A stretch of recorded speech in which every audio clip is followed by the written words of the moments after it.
Social মিডিয়াতে তোমার চুরির একটা ভিডিও ভাইরাল হয়েছিল। জি, কেন? আপামনি হলো একদম পিওর অথেন্টিক, কি সুন্দর অকপটে স্বীকার করে নিল। দেখে মনে হচ্ছে জীবনে কোনোদিন মিথ্যা কথা বলে নাই।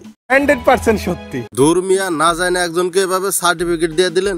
প্লিজ আমাকে ক্ষমা করে দাও প্লিজ। ঠিক আছে ঠিক আছে, ঠিক ভুল বুঝি না, চলেন তার চুরি নিয়ে আজকে তার সত্য মিথ্যা খুঁজে বের করবো।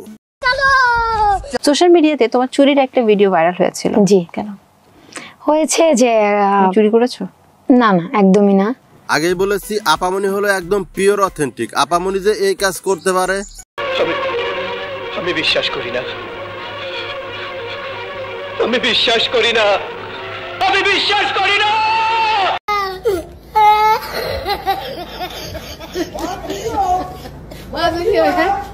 আরে এটা তো বিশ্বাস না করার কোনো কারণ নাই, কারণ এটা তো সোশ্যাল মিডিয়ার একদম ভাইরাল টপিক। কি বলছেন আপনি?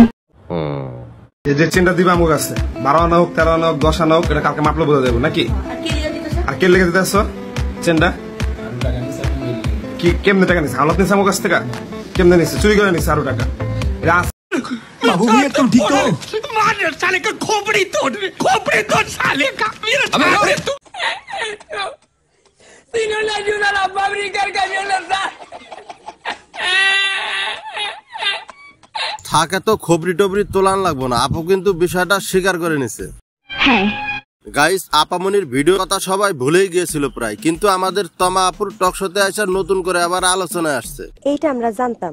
আমি আপনি জানলেও আপামনি কিন্তু আমাদের 9-6 বুঝাইতেছে, শাক দিয়ে মাছ ডাকার চেষ্টা আর কি। কিন্তু হচ্ছে যে তখন ওখানে আমাদের কেউ ছিল না। তা আপামনি ওখানে আপনাদের কেউ থাকলে কি করতেন? গায়ের জোরে পাহাড় ঠেলতেন নাকি? চমৎকার, গুড গুড। চমৎকার কথা বললেও চুরি তো চুরি, কেউ থাকলেও চুরি, না থাকলেও চুরি। কিন্তু গাইস, আমি ভাবতেছি ওখানে কেউ থাকলে মনে হয় আপামনি চেনিয়া দৌড় দিত। আমি তখন আরো ছোট ছিলাম। হয় আপামনি, আপনি তো তখন অনেক ছোট ছিলেন, তখন তো আপনি একটা বাচ্চা, নাক টিপ দিলে দুধ পড়তো আর কি। কিন্তু আপামনি আপনি এত ছোট এত ছোট এত ছোট যে আপনি তখন পালিয়ে বিয়েও করেছিলেন। তাহেরি ভাই, ধমক দিলে হবে না, ঘটনা কিন্তু সত্যি। प्रमाण दाओ प्रमाण दाओ प्रमाण।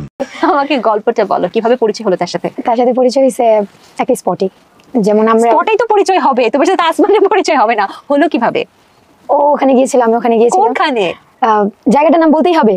না বললে কিভাবে জানবো? সেটা হচ্ছে লালবাগ কেল্লা। লালবাগ কেল্লা একটা ভালো জায়গা, এমন ভাবে বলছো আমি তো মনে করছি কোনো নিষিদ্ধ কারাগারে তোমাদের পরিচয় হয়েছে। না আপামনি কি কারাগারের জায়গায় অন্য কিছু বুঝাইতে চাইছিলেন কিনা আমি কিন্তু কিছুই বুঝতে পারতেছি না। তো লিজেন্ড ভাইরা কিন্তু ঠিকই বুঝা ফেলাইছে। তারপর কিন্তু একদিন হঠাৎ করেই আমাদের সাথে আর কি এরকম একটা কাহিনী হয়েছে যে ওখানে আমরা থাকতে পারলাম না। আপামনি বিষয়টা কেমন জানি মাথার উপর দিয়ে গেল, কিছুই তো বুঝতে পারলাম না। আমি তো বুঝি না, মাথায় ঢুকে না। আরে মাথায় ঢুকবো কেমনে? হঠাৎ করে এরকম প্রশ্ন করলে উত্তরগুলা গুছানোরও তো একটা ব্যাপার থাকে।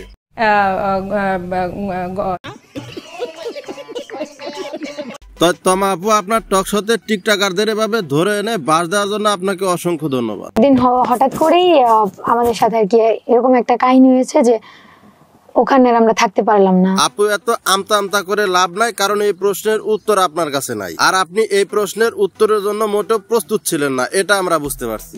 তাহলে ফালতু কথা জিজ্ঞাসা করেন কি জন্য? ফালতু কথা শোনার সময় আমার আছে?